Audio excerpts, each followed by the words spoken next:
নমস্কাৰ, মই তপনে অন্য এটা ভিডিঅ' লৈছোঁ। আজি মই ভিডিঅ'টো আৰম্ভ কৰিছোঁ ঘৰৰ পৰাই। আৰু বৰ্তমান বহুত ভাল খবৰ বুলি ক'ব লাগিব।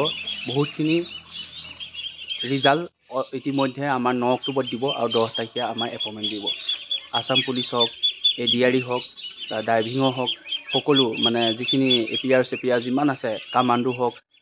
এতিয়া বহুতৰে প্ৰশ্ন হয় যেন নতুন ভেকেঞ্চি কেতিয়া আহিব, আৰু নতুন ভেকেঞ্চিৰ কাৰণে বহুত ল'ৰা ছোৱালীয়ে প্ৰিপেৰেশ্যন কৰি আছে, বা কাৰোবাৰ ৰিটেন এক্সামত দিও বেয়া হৈছে, আৰু কাৰোবাৰ ভাই দি থৈছে। আৰু যিসকল ল'ৰা ছোৱালীয়ে ৰিজাল্ট কাৰণে ৱেইট কৰি ইচ্ছা, তেওঁলোকক মই এইটোৱে কৈছোঁ, ভগৱানৰ ওচৰত প্ৰাৰ্থনা কৰিছোঁ সকলো ল'ৰা ছোৱালীৰ ৰিজাল্ট ভাল হওক। আৰু যিসকল ল'ৰা ছোৱালী ফিজিকেল টেষ্টে বেয়া হৈছিলে, বা ADRE হওক, যিখিনি এক্সাম বেয়া হৈছিলে, তেওঁলোকৰ কাৰণে বহুত ভাল হ'ব। ভিডিঅ'টো যিমান পাৰা ভিডিঅ'টো শ্বেয়াৰ কৰি দিবা।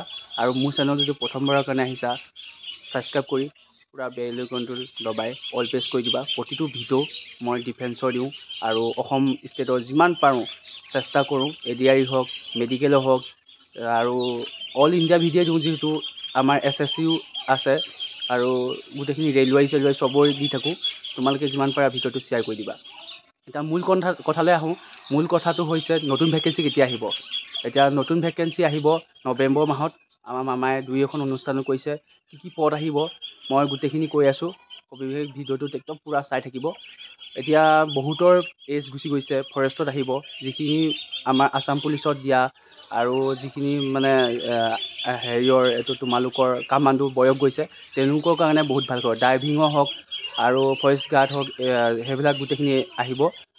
তোমালোকৰ এজ যোৱাখিনি, সেইখিনি বহুত ভাল খবৰ। যিখিনি আমাৰ এজ 42 বছৰলৈকে থাকে, আমাৰ যিখিনি ল'ৰা হওক বা ছোৱালী হওক, সকলোৱে দিব পাৰিব। আৰু এতিয়া আছাম পুলিচো আহিব, আৰু ফৰেষ্টও আহিব, আৰু তোমালোকৰ আছাম কামাণ্ডোৰ কথা কৈছোঁ। আছাম কামাণ্ডো এইবাৰ যিখিনি পদ বহুত কম আহিছিলে, তেওঁলোকৰ কাৰণে বহুত ভাল খবৰ।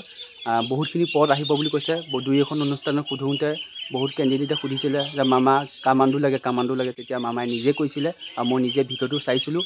আৰু কামাণ্ডো পোষ্ট বহুত ওলাব, কাৰণ আগৰ তুলনাত ক'ব গ'লে এইবাৰ বহুত কম আহিছিলে।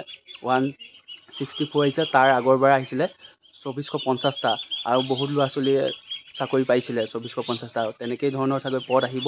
আৰু আছাম পুলিচৰ কথাই কৈছোঁ। আছাম পুলিচত এইবাৰ যিহেতু কাট অফ বহুত গৈছিলে, সেইটো কাৰণে বহুতখিনি পদ ওলাব। আৰু যিখিনি ফৰেষ্টৰ কথা কৈ আছোঁ, ড্ৰাইভিং হওক আৰু ফৰেষ্ট গাৰ্ড হওক, APFৰ সেইখিনি পদো ওলাব। তোমালোকে যিমান পাৰে এতিয়াৰ পৰাই প্ৰেক্টিচ আৰম্ভ কৰি দিয়া। আৰু যিখিনি ল'ৰা ছোৱালী এক্সাম বেয়া হৈছে, মানে ভাই দিব পৰা নাই এক্সামৰ ৰিটেন এক্সাম, তেওঁলোকৰ কাৰণে কৈছোঁ ফিজিকেল টেষ্ট আৰম্ভ কৰিও এক্সামৰ কাৰণে পঢ়া প্ৰিপেৰেশ্যন কৰি দিয়া। আৰু আজি ভিডিঅ'টো ইমানেই আছিলে। ভিডিঅ'টো যদি ভাল লাগিছে পূৰা শ্বেয়াৰ কৰি দিবা। জয় আই অসম, মই তপন। নমস্কাৰ।